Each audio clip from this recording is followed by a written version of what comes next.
Hey everybody, Sean Daniel with Guitar Control here. Today we are learning an acoustic version of the U2 song Every Breaking Wave.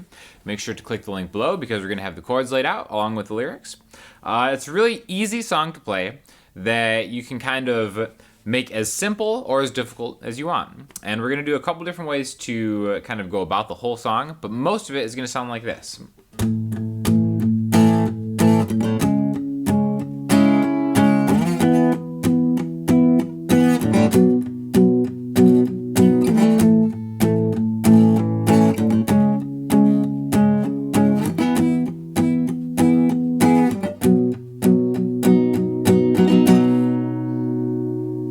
And then there's a couple different ways it goes about that chord progression, but a lot of it is just those same four chords with one little bit of a variation that we're going to talk about. So what I want to do first is outline the root notes of the chords that we're going to be using. You can play the whole song with just these root notes, right? If you want to do like a super simple version. We're going to start with the 5th fret on the low E string. This is an A, okay? Then we're going to go to the 4th fret of the A string. This is a C sharp. Then we're going to go to the 7th fret of that same string for an E, and then up a string back to the low E string to get a B note, okay? I think with a lot of U2 songs, the rhythm is kind of like the most important thing. It has this driving rhythm that you'll find in a lot of their different songs, right? So first we're just going to kind of outline how the verse is going to work with just those notes.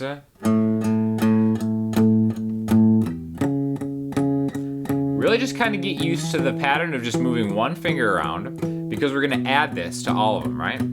So if we're counting out a bar, it's going to be 1 and 2 and 3 and 4 and 1 and 2 and 3 and 4 and 1 and 2 and 3 and 4 and 1 and 2 and 3 and 4 and A to C sharp to E to B, okay? Now the next thing we can do is turn all of these single notes into power chords, okay? All we have to do to do that is we have the root note, we'll start on the A, right? The 5th fret on the E string again. And then we need to add the 7th fret on the A string. You can use your ring finger, you can use your pinky. I like to use my ring finger. I just think it's kind of like the most stable way to kind of make that shape where you get a little bit of a stretch in, right? And now if we add that same note, right, 2 frets lower, 2 frets higher, and 1 string down, we get a power chord, okay? So now we have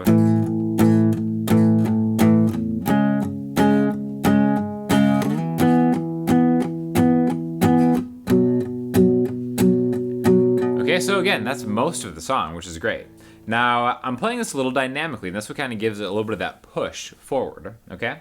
So instead of just going 1, 2, 3, 4, 5, 6, 7, 8, it's 1 and 2 and 3 and 4 and, okay? So basically we have the numbers 1, 2, 3, 4, and then we have the word and. 1 and 2 and 3 and 4 and. And again, a lot of that driving kind of sound from this band is caused by dynamic. Again, this is a acoustic representation of kind of what the whole band is doing. But it really comes down to like the rhythm section and how it's always like kind of getting the full chord, or the full power chord, both strings, and then just the root note. Okay, so we have A and E together, or E and A together. My pick is only hitting the lowest 2 strings and alternating with just the root note. Okay, so the power chord, root, power, root, power, root, power, root. And again, that happens 4 times, then we're going to switch to the next one.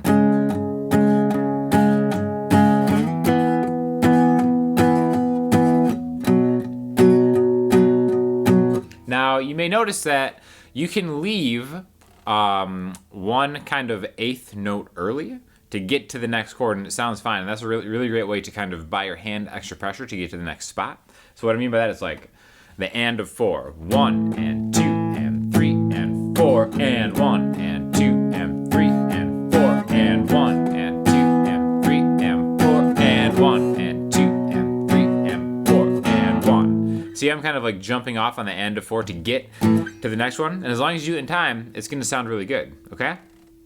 So you can play most of the song just like that. Now there are different ways we're going to use that progression to flesh out an arrangement that's going to work for the entire song.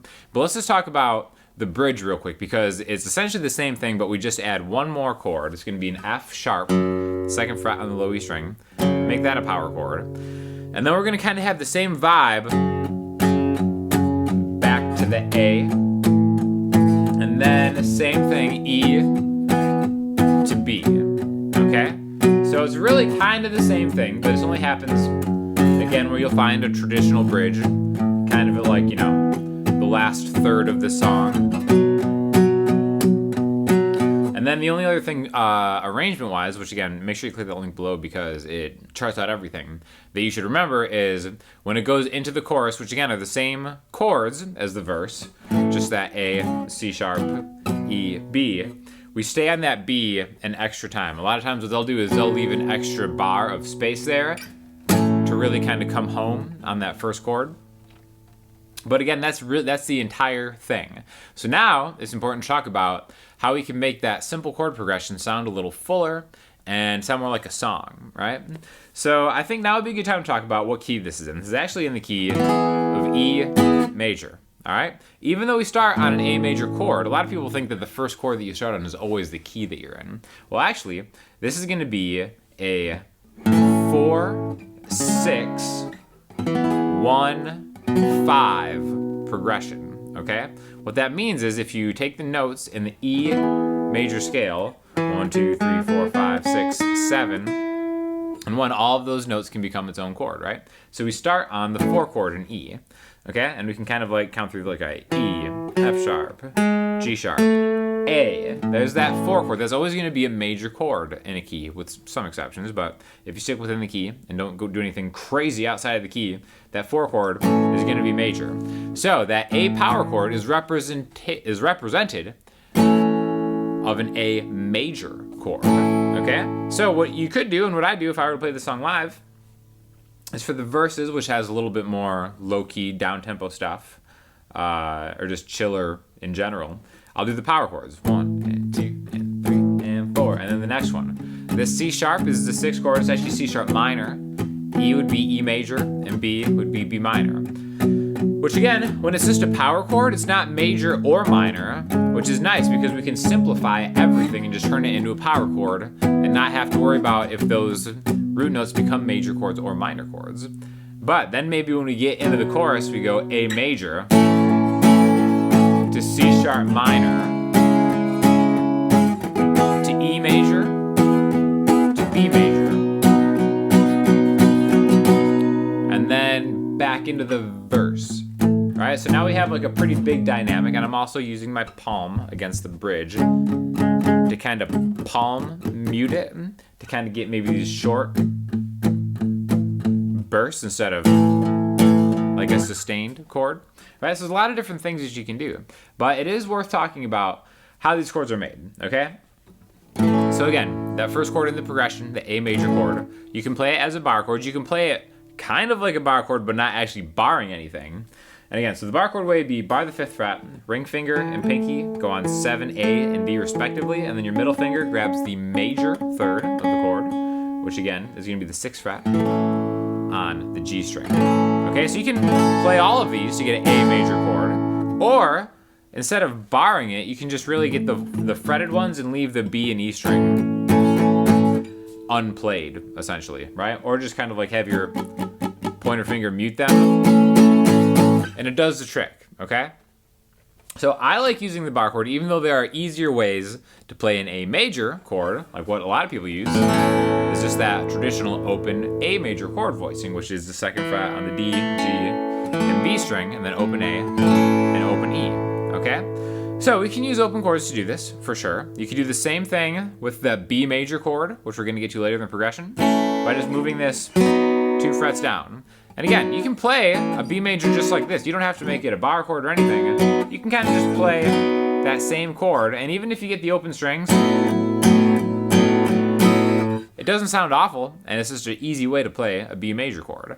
E major is another chord in this progression, which you may already know as open E, 2A, 2D, 1G, the pointer finger. And the only other one you have to worry about is maybe that C sharp minor, which we'll do the same way in both versions, the open chord version and like the bar chord version, right? So again, the way that I like to play it is having that E string rooted bar chord on the A, I just move that diagonal and back to root on the 4th fret of the A string. When you ever use that shape on the A string, it becomes minor. So now it's a C sharp minor chord. We can get that E major. Instead of a power chord, just really add another string. So it's 7A, 9, D, G, and D, B. And then get the B major by doing the A shape, but just 2 frets higher, right? So we'll do both of them as an example. A major, C sharp minor, E major, or B. Or we can do the open versions. A, C sharp minor, E, B. And then maybe bring it down again for the verses. And then remember there's just that one bridge, which we'll go to after this one. F sharp, which would be a minor chord if we were to play a full version. The A, E, B. Or we can do open chords there too. F sharp minor, after the F sharp anyways. A, E, B. 2, 3, 4. And then you can just ride that home the whole way. So it's really up to you on the arrangement that you want to, because you want to make whatever suitable for the context that you're in. If you want to play like a real low-key version of it, just use those power chords, even just root notes if you want to practice singing along to. And again, it's a fun one to play, easy one to conceptualize, but there's a lot that you can do with it. So that's why I really like U2 as a band, just because they're great as a band, and also the songs can be distilled into an acoustic format, and really you still get a lot of the cool songwriting stuff that they employ, but it is kind of like a different flavor while still keeping kind of like that driving force of the original. So really, it's just one chord progression, like I said, a 4, 6, 1, 5 in the key of E with that one little bridge. Again, F sharp would be the 2 chord in the key of E, a 2, 4, 1, 5, and then just ride it out like every breaking wave. Know what I'm saying? So let me know if you have any questions or comments in the comment section below. Let us know other stuff that you'd like to see, and then check out other videos on the Guitar Control channel by myself and some of the other great instructors. Thanks so much.